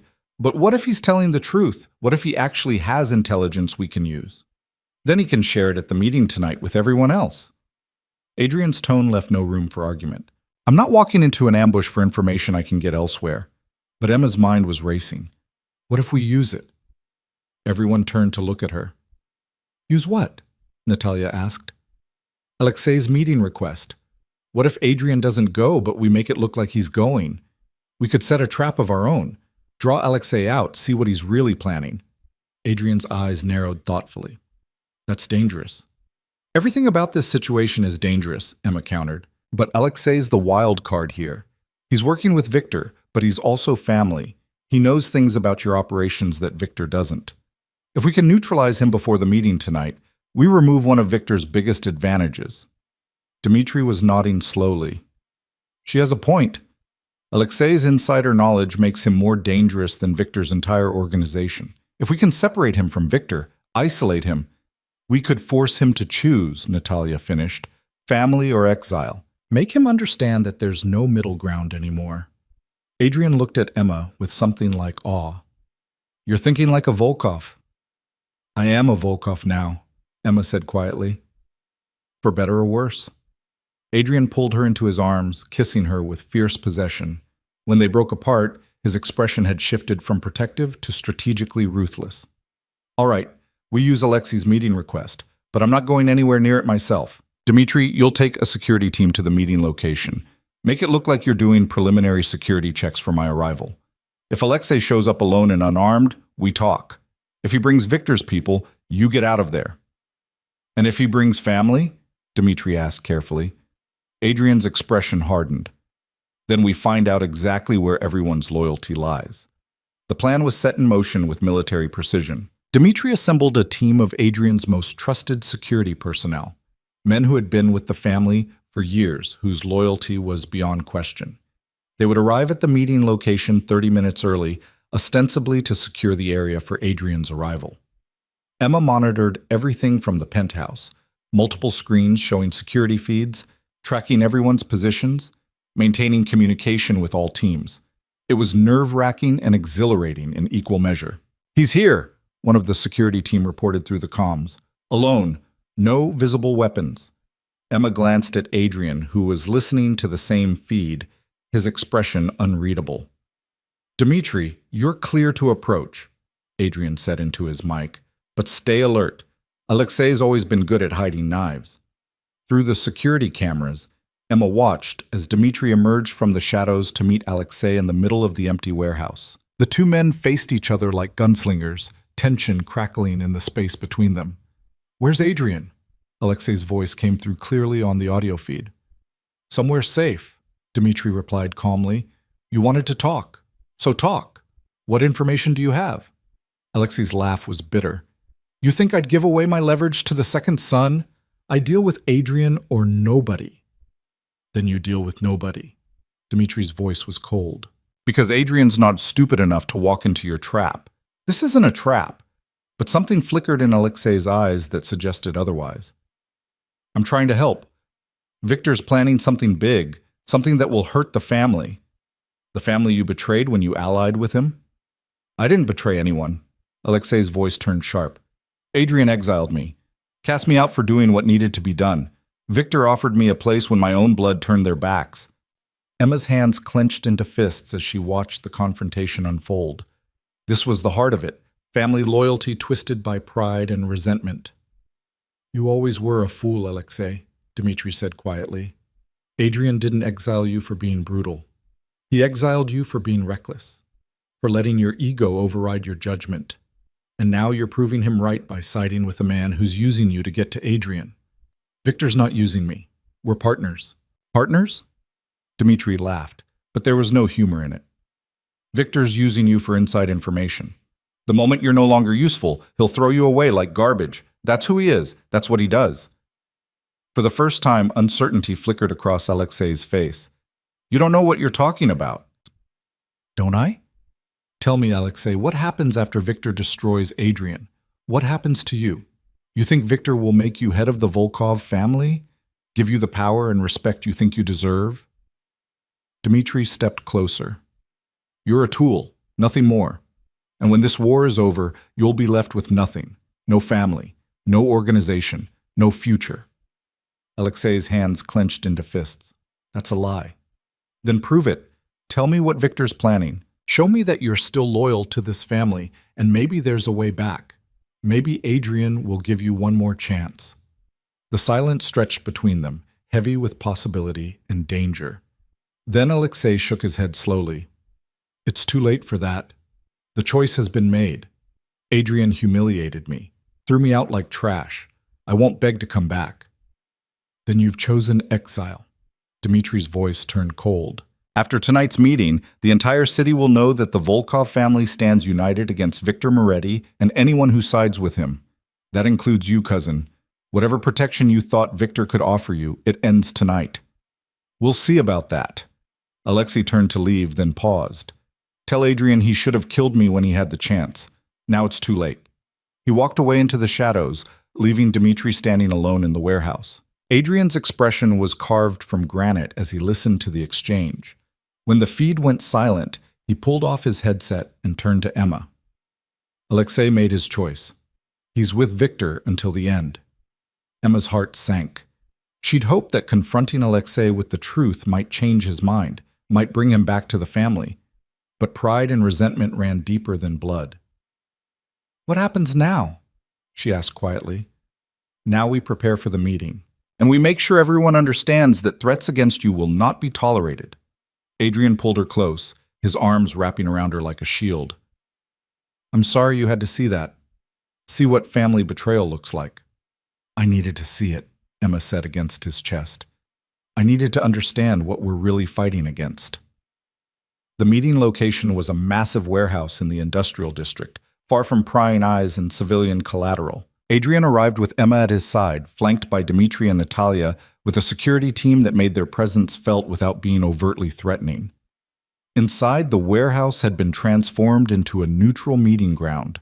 A large table dominated the center of the space, with chairs arranged around it. Security from each organization lined the walls, watching each other with careful intensity. Marcus Chen was already there, a slim man in his 50s with sharp eyes and an expression of calculated interest. Beside him sat Sergei Volkov from the Bratva, a bear of a man with a thick beard and hands that looked like they could crush skulls.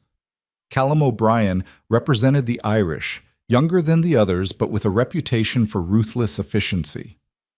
And finally, Anthony Russo from the construction unions, a political player who understood power in all its forms. Victor Moretti arrived last, making an entrance with Alexei at his side like a trophy.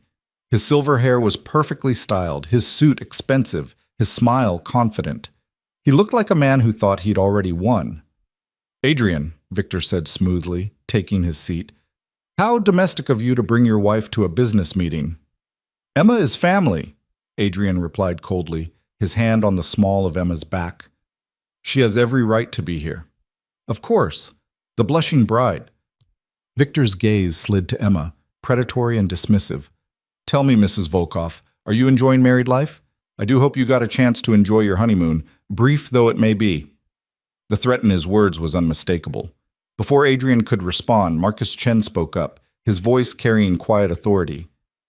Victor, I believe you misunderstand the purpose of this meeting. We're not here to exchange pleasantries or veiled threats. We're here to establish terms. Terms?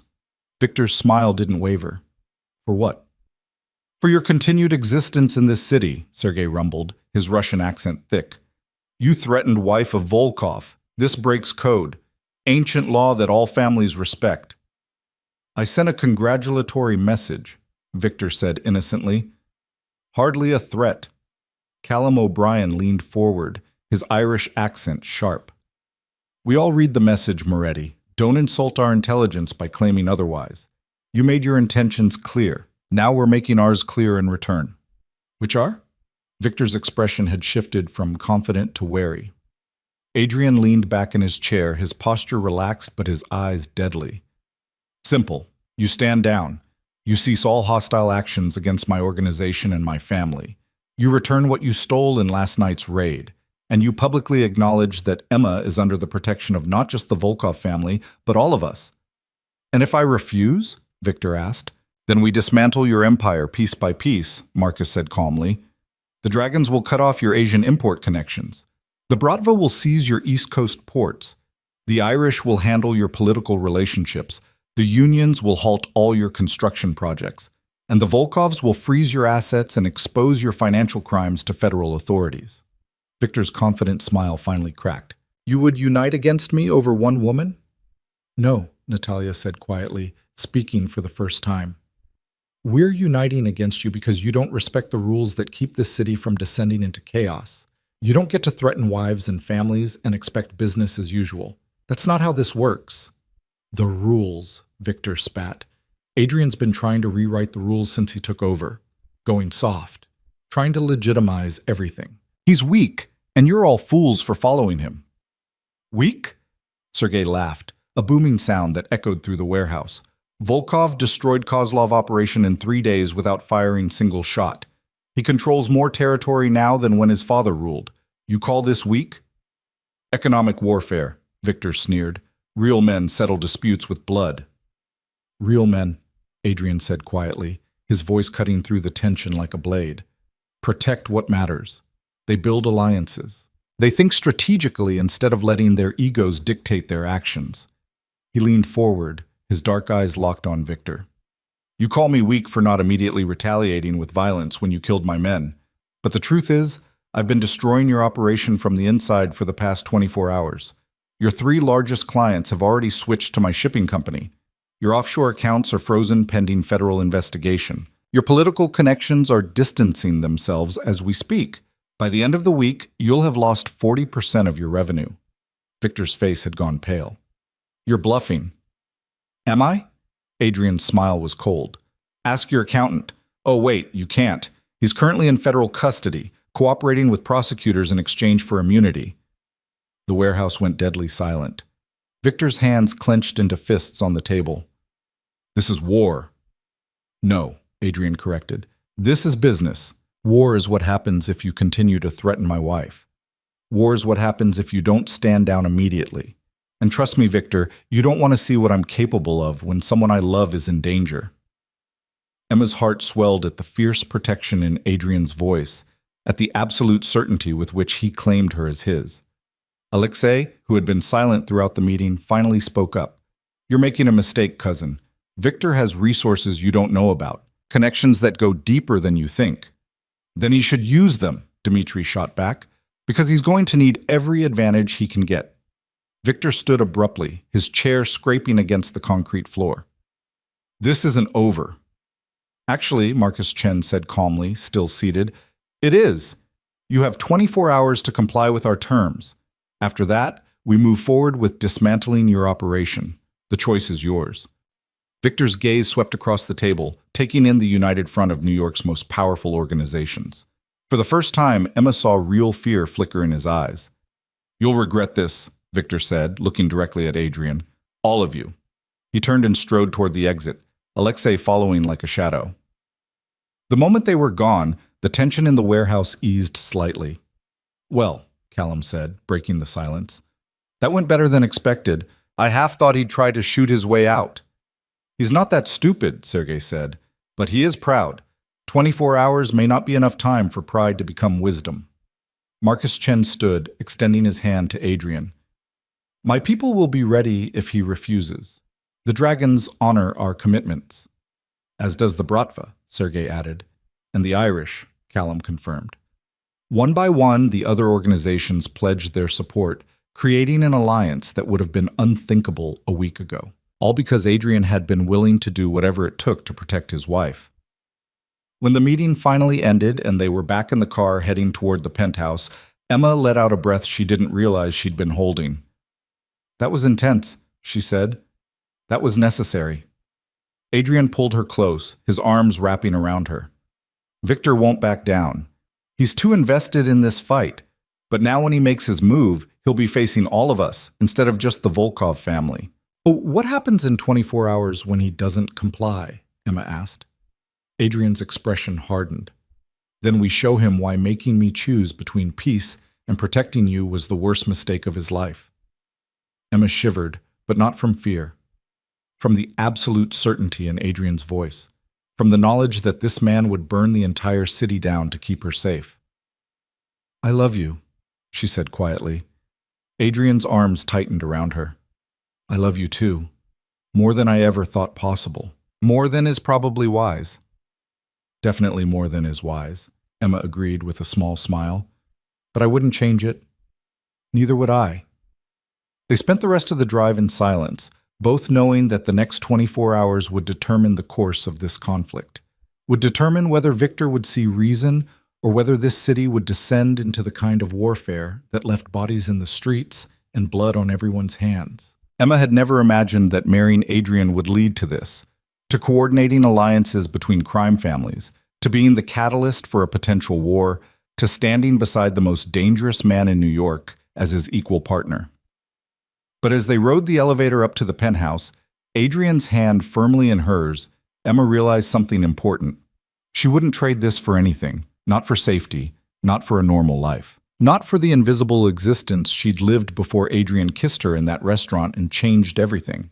This was her life now, dangerous, complicated, absolutely terrifying, and exactly where she wanted to be. The 24-hour deadline came and went with no word from Victor Moretti.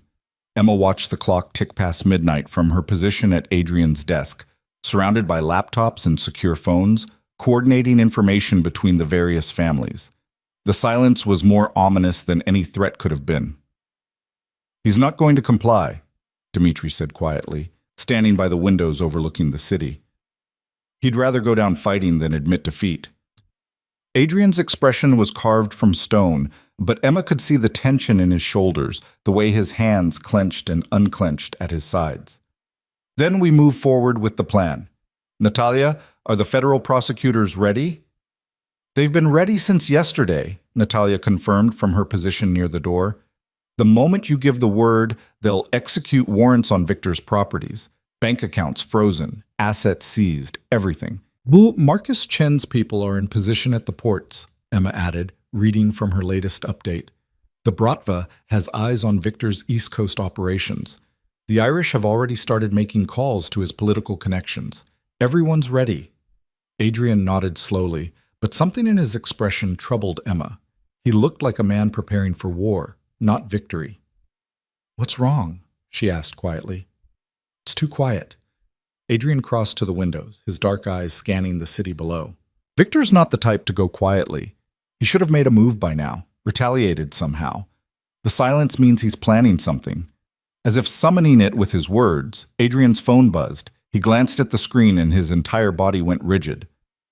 "What is it?" Emma asked, her heart already racing. Adrian's jaw tightened as he read the message. Then he looked up at Dmitri, his expression darker than Emma had ever seen it. "Victor just made his move. He's taken someone hostage." Emma's blood ran cold. "Who?" "Jessica." Adrian's voice was tight with controlled fury. "Your friend. He took her from her apartment an hour ago. He's demanding I meet him, alone, or he kills her." The world tilted beneath Emma's feet. Jessica. Sweet, normal Jessica, who had just wanted Emma to be happy, who had introduced her to Marcus at that fateful lunch, who had nothing to do with any of this except being Emma's friend. "No," Emma whispered, then louder. "No, this is my fault. He took her because of me." Adrian was at her side immediately, his hands framing her face. "This is not your fault. This is Victor being desperate and making the worst decision of his life." "He'll kill her if you don't go." Emma's voice was shaking. "Adrian, you can't let him hurt her because of me." "I won't." Adrian's voice was absolute certainty, but I'm also not walking into his trap alone. Dmitri was already on his phone, barking orders to the security team. Natalia had pulled up building schematics on her laptop, identifying possible locations where Victor might be holding Jessica. "He sent coordinates," Adrian said, forwarding the message to Dmitri. "An abandoned factory in Brooklyn. He wants me there in 1 hour." "It's a trap," Natalia said flatly. "He's using your wife's friend as bait to draw you out. The moment you walk in there, he'll have shooters waiting." "I know." Adrian's voice was cold calculation. "Which is why I'm not giving him what he expects." Emma's mind raced, guilt and fear warring with the strategic thinking she'd developed over the past few days. What if we use it against him? Like we did with Alexei? What if we make Victor think he's won, then turn the tables? Adrian looked at her with something like pride and fear in equal measure. "That's dangerous. Everything about this is dangerous, but we can't leave Jessica there." Emma's voice was firm despite her terror. "She's innocent in all this. If something happens to her because Victor wanted to hurt me, it won't." Adrian cut her off, his hand moving to cup her face. "We're going to get her back. All of us. Together." The plan came together with practiced efficiency. Adrian would appear to comply with Victor's demands, arriving at the factory with minimal security, enough to look cautious but not enough to seem threatening. Meanwhile, Marcus Chen's people would position themselves around the perimeter, cutting off escape routes. The Bratva would handle any backup Victor might have waiting, and Dmitri would lead a team through the underground tunnels that the building schematics showed connected to the factory. Emma coordinated it all from the penthouse, her fingers flying across keyboards, her voice steady as she relayed information between teams. But inside, her heart was breaking. Jessica was terrified somewhere in that building, probably not understanding why any of this was happening, why her friend's marriage had led to her kidnapping. "We move in 30 minutes, Adrian said, checking his weapon with practiced ease. Emma had seen him handle guns before in the secure areas of his office, but watching him prepare for actual combat was different. This was the man who had killed 17 people with his own hands, the dangerous predator beneath the sophisticated businessman. "I'm coming with you," Emma said suddenly. Everyone in the room turned to look at her. "Absolutely not," Adrian said immediately. "She's my friend, my responsibility. I'm not sitting here while you risk your life to save her." "Emma," Adrian started, "I won't be in the line of fire. I'll stay in the car with security, but I need to be there. I need to see this through." Emma's voice was steady, certain. "Please." Adrian looked like he wanted to argue, but something in Emma's expression stopped him. He crossed to her, pulling her into his arms. "You stay in the car. You don't move unless I or Dmitri give you the all clear. Understood?" "Understood." "And if something goes wrong, you run. You get as far away from that building as possible. Promise me." Emma's throat tightened. "Adrian? Promise me, Emma. I can't do this if I'm worried about you." She pulled back to look at him, seeing the fear beneath his controlled exterior. "I promise. But you have to promise me something too. You come back to me. Whatever happens in there, you come back." Adrian's kiss was fierce and desperate, like he was memorizing the taste of her. "Always. I'll always come back to you." The drive to Brooklyn felt endless. Emma sat in the back of the armored SUV with Adrian, their hands clasped together, neither speaking. What was there to say? They both knew the risks. Both understood that despite all their planning, this could still end in tragedy. The factory loomed ahead, a decaying monument to New York's industrial past. Broken windows gaped like empty eyes, graffiti covered the walls, and the whole structure looked ready to collapse. "Perfect place for an ambush," Dmitri muttered from the front seat. Adrian's phone buzzed. A text from Victor with a photo that made Emma's stomach turn. Jessica bound to a chair, tears streaming down her face, terror in her eyes. "I'm going in," Adrian said, his voice deadly calm. "We're not in position yet," Dmitri protested. "Give us 5 more minutes." Jessica doesn't have 5 minutes. Look at her face. Victor's already hurt her. Adrian was already opening the door. "You catch up. I'm not making her wait any longer." Emma grabbed his arm. "Be careful, please." Adrian kissed her one more time, hard and fast. "Stay in the car. No matter what you hear, no matter what happens, you stay here." Then he was gone, striding toward the factory entrance with a confidence that belied the danger he was walking into. Emma watched him disappear into the building, her heart in her throat. The security team surrounding the SUV was tense, weapons ready, eyes scanning for threats. Through the comms system, she could hear Adrian's team coordinating, moving into position, preparing for whatever came next. "I'm inside," Adrian's voice came through clearly. "I see Jessica. She's alive." Emma's breath caught. Thank God. "Where's Victor?" Dmitri asked. "Right here." Victor's voice, smug and satisfied, echoed through the comms. He must have been standing close to Adrian. "So nice of you to accept my invitation, Adrian. And look, you even came alone like I asked. How noble." "Let her go," Adrian said quietly. "Your fight is with me, not her." "But she's the perfect leverage, don't you think? Your wife's dear friend, the innocent caught in the crossfire. Very dramatic." Victor's voice dripped with false sympathy. "Tell me, does Emma know you're here? Is she listening? Hello, Mrs. Volkov. I hope you're enjoying the show." Emma's hands clenched into fists. She wanted to scream, to rage at him, but she forced herself to stay silent. Stay calm. Trust Adrian's plan. "What do you want, Victor?" Adrian's voice was controlled, but Emma could hear the edge beneath it. What do I want? I want you to understand that you can't just reshape this city to fit your vision of legitimacy and peace. I want you to remember that real power comes from fear, not alliances. And I want you to watch as I take everything you love and destroy it piece by piece. You've already lost, Victor.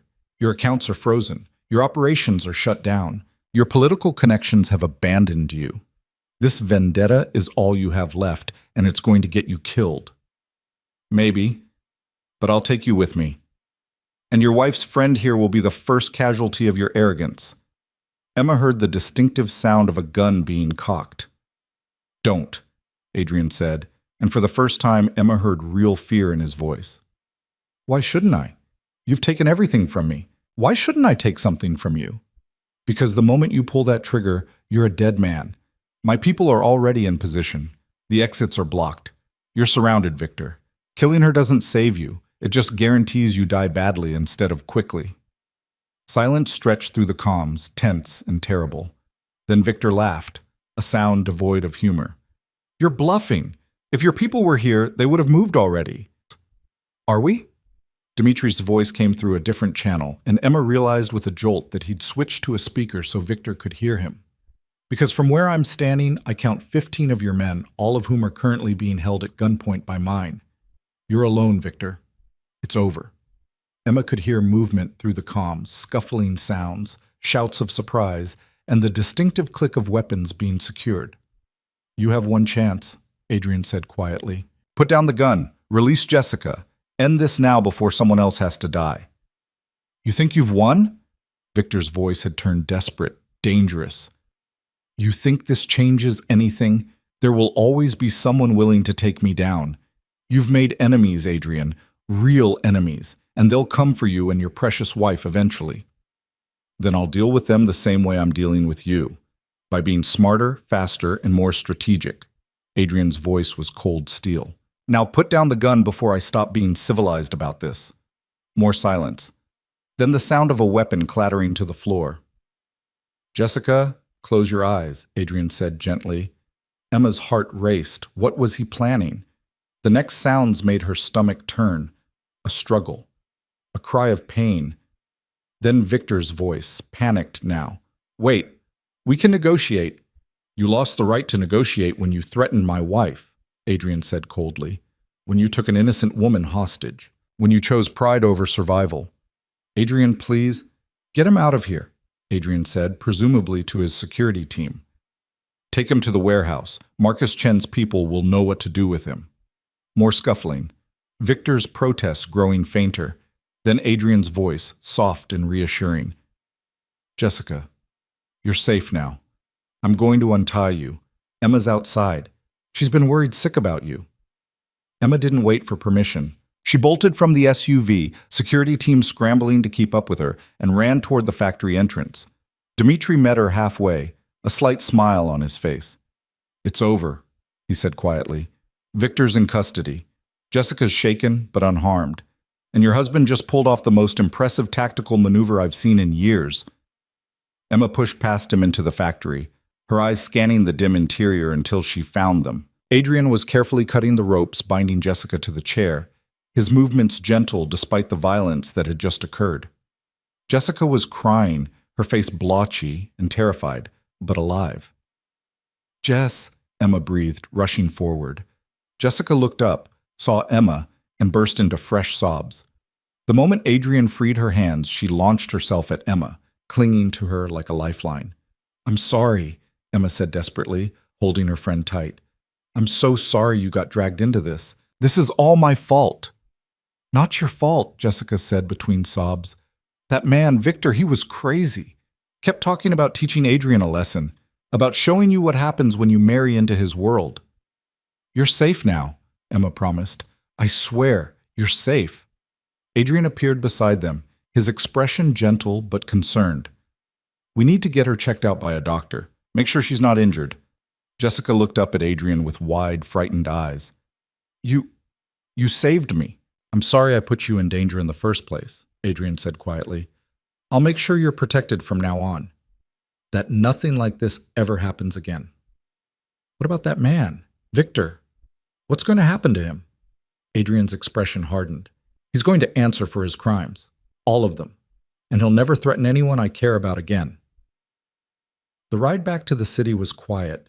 Jessica sat between Emma and Adrian, still shaking occasionally, processing the trauma of her kidnapping.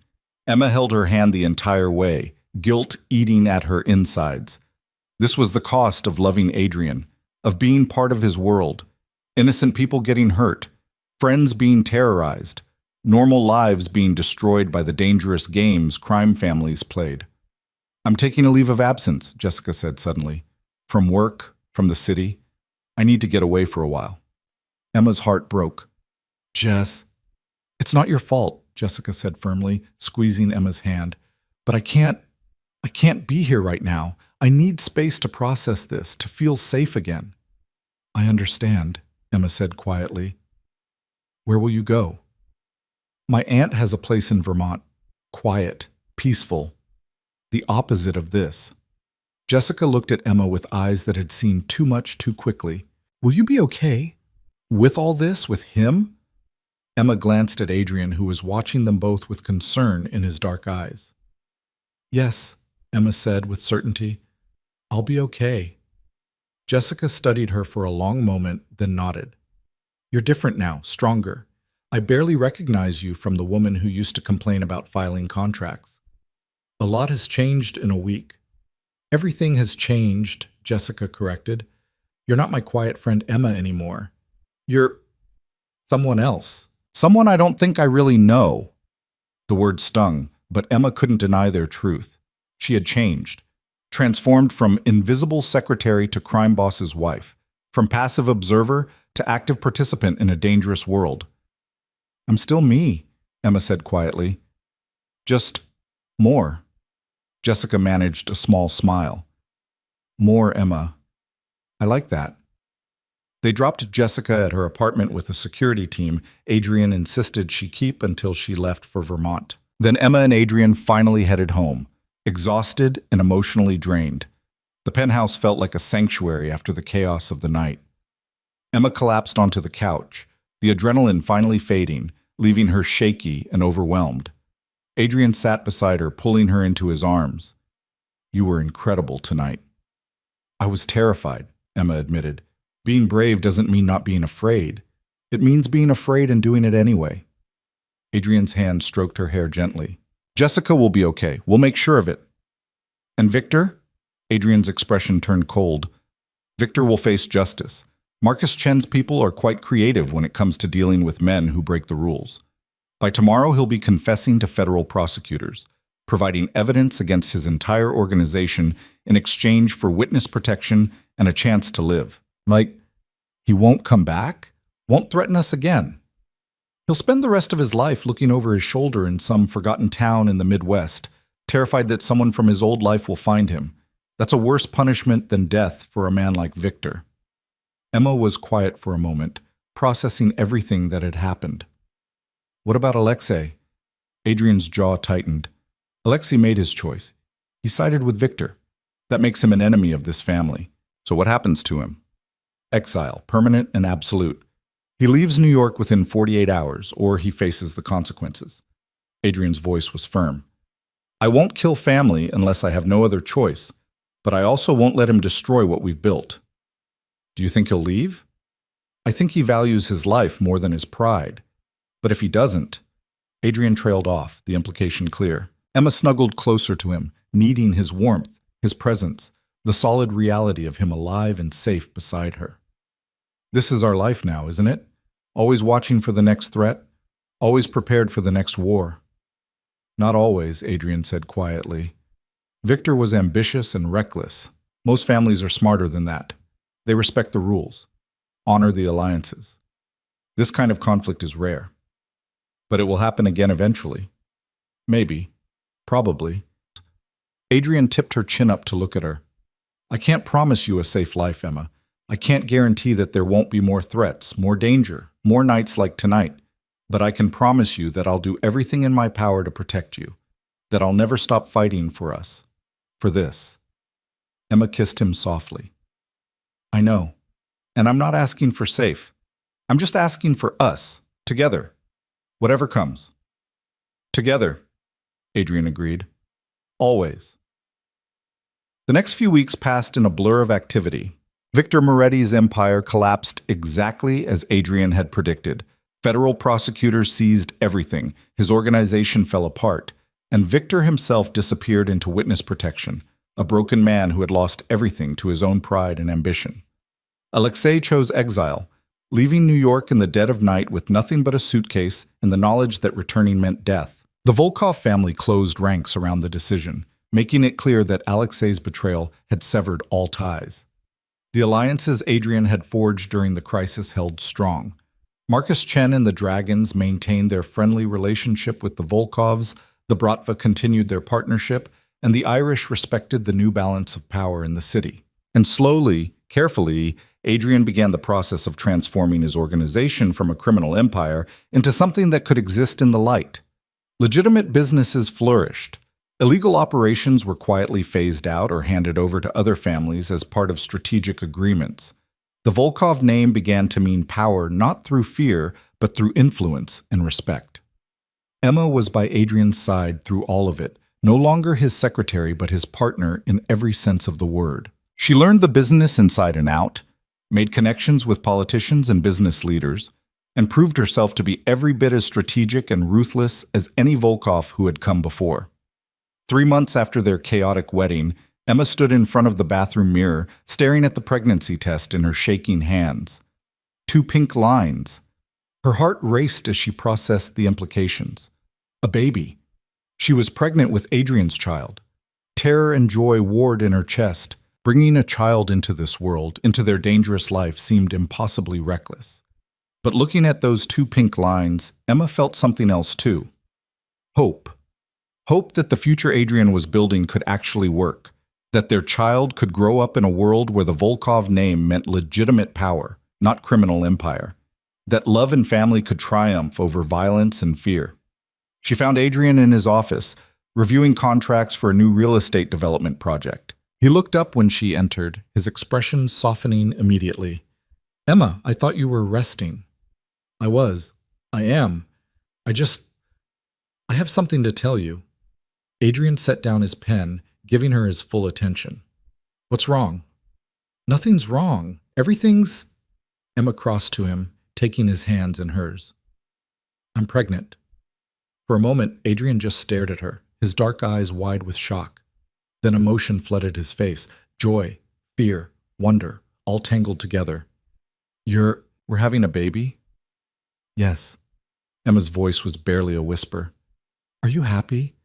I know we didn't plan this, and things are still complicated with the organization," and Adrian pulled her into his arms, holding her so tight she could barely breathe. "I'm terrified," he admitted, "and happier than I've ever been in my life." Emma felt tears prick her eyes. "I'm scared too.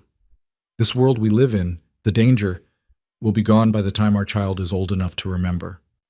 Adrian pulled back to look at her, his expression fierce and determined. "I swear it, Emma. I'll build something better, something clean. Our child won't grow up in fear." "You can't promise that." "Watch me." Adrian's hand moved to rest gently on her still flat stomach. "This changes everything. Every decision I make from now on will be about building a future worthy of our family." Over the following months, Adrian kept that promise. The transformation of the Volkov organization accelerated, legal businesses expanding while illegal operations were systematically shut down or transferred. It wasn't easy, and there were setbacks and conflicts, but Adrian was relentless in his vision. Emma's pregnancy progressed smoothly, her body changing as new life grew inside her. Dmitri and Natalia were thrilled at the prospect of becoming uncle and aunt, already spoiling the baby with an absurd number of expensive gifts. Jessica eventually returned to New York, stronger and more settled after her time in Vermont. Her friendship with Emma was different now, marked by the knowledge of what Emma's life truly entailed, but still genuine.